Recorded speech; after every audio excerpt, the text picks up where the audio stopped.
दोस्तों, एक बार गौतम बुद्ध अपने भिक्षुओं के साथ एक वृक्ष के नीचे बैठे विश्राम कर रहे थे। उस वृक्ष की छांव में बुद्ध अपने भिक्षुओं को जिज्ञासा दूर कर रहे थे। बुद्ध के सभी भिक्षु एक एक करके उनसे प्रश्न पूछ रहे थे और गौतम बुद्ध उनके प्रश्नों का उत्तर दे रहे थे। बुद्ध के उन भिक्षुओं में एक भिक्षु ऐसे भी थे जो कुछ समय पहले ही जुड़े थे, जिसके कारण उनके भीतर वह समझ पैदा नहीं हुई थी जो गौतम बुद्ध के प्रवचनों को समझ सके। गर्मियों का समय था, सूरज अपने चरम पर था और चारों तरफ धूप ही धूप थी, लेकिन उस वृक्ष के कारण बुद्ध और उनके सभी भिक्षु आराम से छांव में बैठे हुए थे। इतने में ही गौतम बुद्ध के एक भिक्षु की नज़र एक बूढ़े व्यक्ति पर पड़ती है जो उस वृक्ष के पास से ही गुजर रहा था। वह भिक्षु उस बूढ़े व्यक्ति को देखकर अचानक से ही हंसने लगता है। उस बूढ़े व्यक्ति की उम्र बहुत ज़्यादा हो गई थी, जिसके कारण उसकी कमर मुड़ गई थी। उस बूढ़े व्यक्ति के हाथ में एक डंडा था, जिसका सहारा लेकर वो बूढ़ा व्यक्ति अपने मंजिल की तरफ पहुंचने का प्रयास कर रहा था। उस बूढ़े व्यक्ति का शरीर केवल एक हड्डियों का ढांचा मात्र था।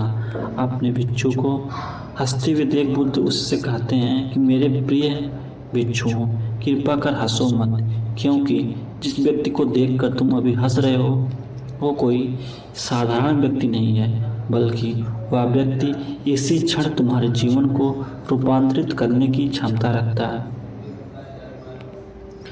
जो आज तक तुम्हें सिखा नहीं पाया, वह यह बूढ़ा व्यक्ति तुम्हें सिखा रहा है। जिसके द्वारा दी गई सीख को बेकार ना करो।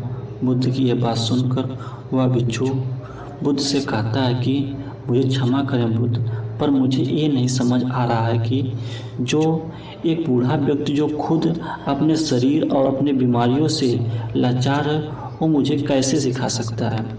फिर बुद्ध उस भिक्षु से कहते हैं कि बूढ़ा व्यक्ति तुम्हारा भविष्य दिखा रहा है।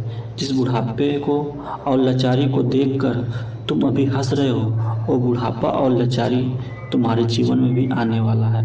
वह बूढ़ा व्यक्ति तुमसे कह रहा है कि अभी समय है, इस स्वस्थ शरीर का अच्छे कर्म करने के लिए उपयोग करो। अगर तुम्हारा ये स्वस्थ शरीर तुम्हारे हाथ से निकल गया तो फिर से वापस नहीं आएगा, और अभी तुम्हारा ये शरीर सही से काम कर रहा है, जैसे कि तुम्हारे हाथ, पैर, आँख, कान और ये सभी चीज़ें सही से काम कर रही हैं। क्या यह छोटी बात है? और क्या तुम इसे मामूली सी बात समझ रहे हो? यह घटना कोई साधारण घटना नहीं थी जो अभी तुम्हारे साथ घटी। ये घटना तुम्हारे जीवन को बदलने की क्षमता रखती है। ठीक इसी तरह की घटना ने मेरे जीवन को बदला है, और इस तरह की घटना के कारण ही आज मैं बुद्ध हूँ। फिर वह भिक्षु बुद्ध से कहता कि क्षमा करें प्रभु, परंतु मेरे मन में यह विचार नहीं आया कि मैं उस बूढ़े व्यक्ति से कुछ सीख सकता हूँ। उसे देखकर केवल मुझे हंसी आ गई।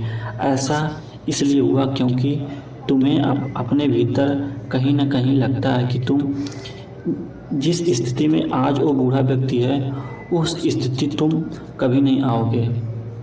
इस बुढ़ापे और लाचारी का सामना आज वो बूढ़ा व्यक्ति कर रहा है, तुम्हें लगता है कि उसका सामना तुम कभी नहीं करोगे, इसलिए तुम्हें उस बूढ़े व्यक्ति को देखकर हंस पाए। तुमने सच्चाई का नज़रअंदाज कर दिया। अगर तुम सच्चाई को देख लेते तो चाहकर भी अपनी आंखों के आंसुओं को नहीं रोक पाते, परंतु तुमने सत्य को अनदेखा कर देखा। तुम बहुत बड़ी संभावना से चूक गए। बुद्ध की यह बात सुन वो भिक्षु बुद्ध से क्षमा मांगता है और निश्चय करता है कि वह अपने स्वास्थ्य का उपयोग अपने अहंकार को बढ़ाने में नहीं, बल्कि परम सत्य को पाने में करेगा। दोस्तों, आप बड़ी से बड़ी समस्याओं में हो, या हो सकता है कि आप परेशानियों में हो, लेकिन फिर भी एक बात को हमेशा ध्यान में रखना कि जब तक आपका स्वास्थ्य ठीक है, तब तक आप किसी बड़ी से बड़ी समस्या से बाहर आ सकते हैं।